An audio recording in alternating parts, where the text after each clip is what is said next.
Guys, good day to all. Welcome to Cooking with Kim. Welcome to my channel. So, our menu for today is a special chicken curry. So, I call this a special chicken curry because nagdagdag lang ako ng 2 ingredients.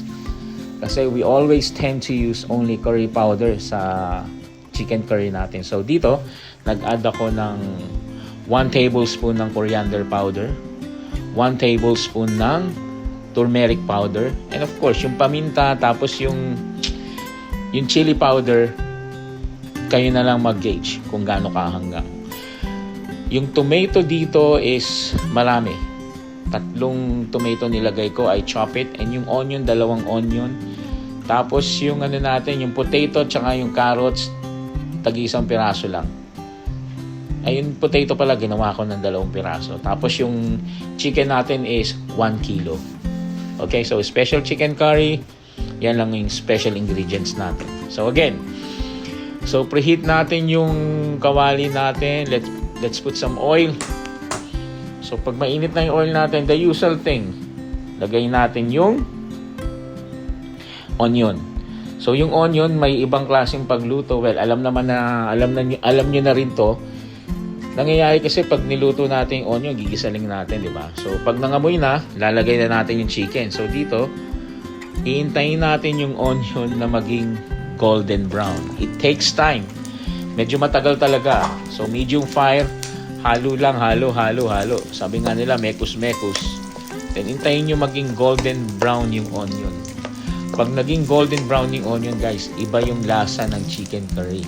At saka yung aromang ibibigay ng onion, that's the time that you're going to appreciate na ang bango pala ng onion, lalo na pag golden brown na. At saka masyado siyang malasa. So guys, yan ha.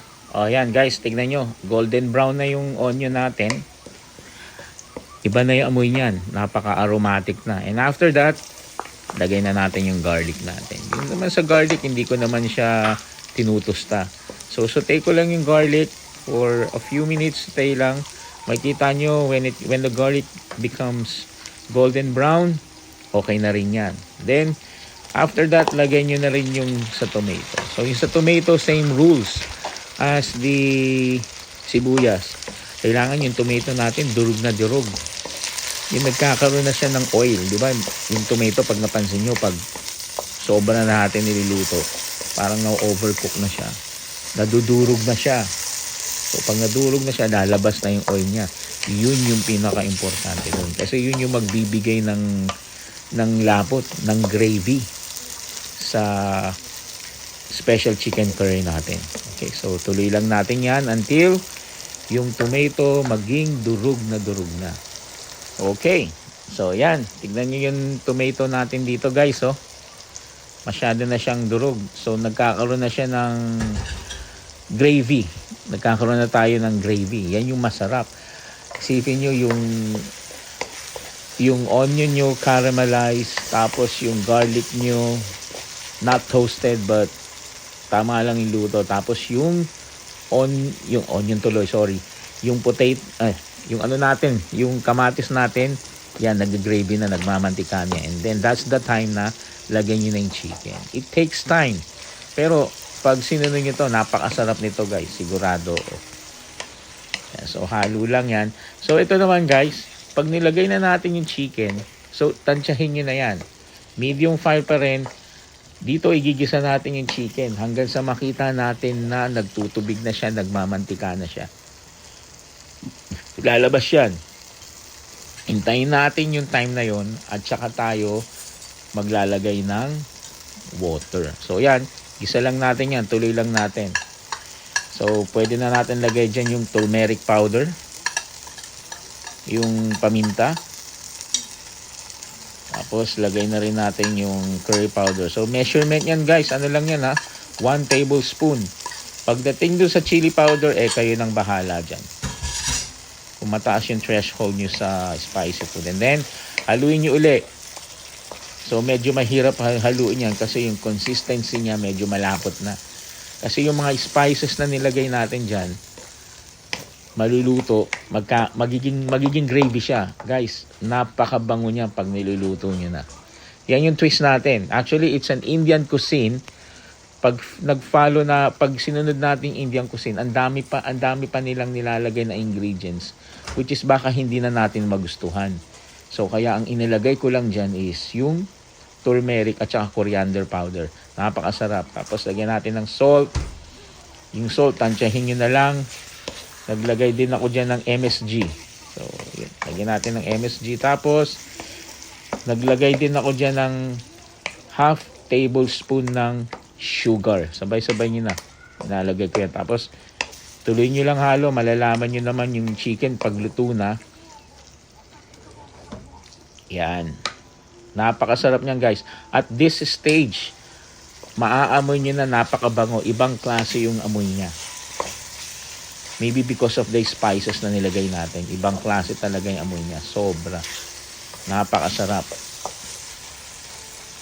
Okay, so tignan lang natin guys ha. O yan, tignan nyo. Guys again ha. Follow nyo lang ng maayos yan. Napakaganda. Ayan. So yan, nagtutubig na siya guys. Tignan nyo ha. Ay, nagtubig na siya. So, naglagay lang ako ng konting patis. Siyempre, ano na to, Filipino style na to. Hindi pwedeng walang patis yan na nagbibigay sarap sa niluluto natin, patis. So, pag andito na kayo sa stage na to, hayaan nyo lang siya kumulo. Ang style dito is patutuyuin natin siya. So makikita nyo habang natutuyo yan, nagiging gravy na siya. Para siyang may mga powder. Magiging gravy na siya. Tapos lagay nyo na yung